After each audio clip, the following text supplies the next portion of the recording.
Гледате Еден на еден, овозможено од Good Nature, вкусот на природата. Кому му кажеш, се повлекува. Прв. Кому се јавуваш? Не можев никому да се јавам, жена ми беше до мене кога ми ја понуди работа.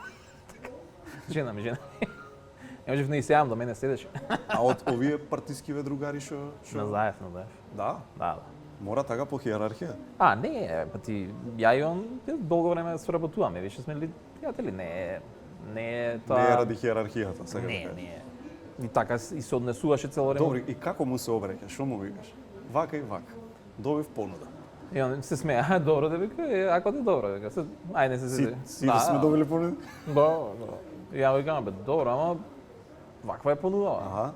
А дека, чекај се. И ние се доведовме ситуација дека он стварно на крај ми беше и советник у преговорите со фирма. Значи со Амин, со Кейв. Да, види, он настап вака вика, од аспект на шеф на работа, ти викам не може, вика, ама што вика, ние сме пред се пријатели, вика, треба да те мрзам да ти речам да не го прифатиш ова.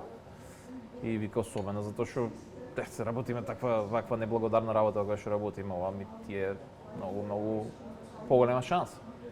И плюс и враќање во струката и така натака. Во мојава струка електроинженер сум, ако си надвор од технологијата. Одат работиве. Готово, ти си више неупотреблив.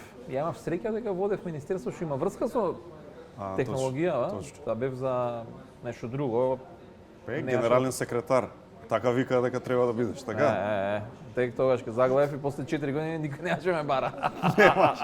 Ке падна акциите. Не, никој немаше. Ја ги барав и ке ми вика, дечко, што знам.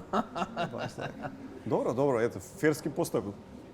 Не, Така му максимално коректно, не, мислам, пријателски, другарски и дури ја, му викам, бе, слободно кажи ми. Да. Не се зезај. Ама не, така беше и ми помогна. Ако ти кажеше остани, онака ако инсистираше, ќе одбиеше понудата за работа?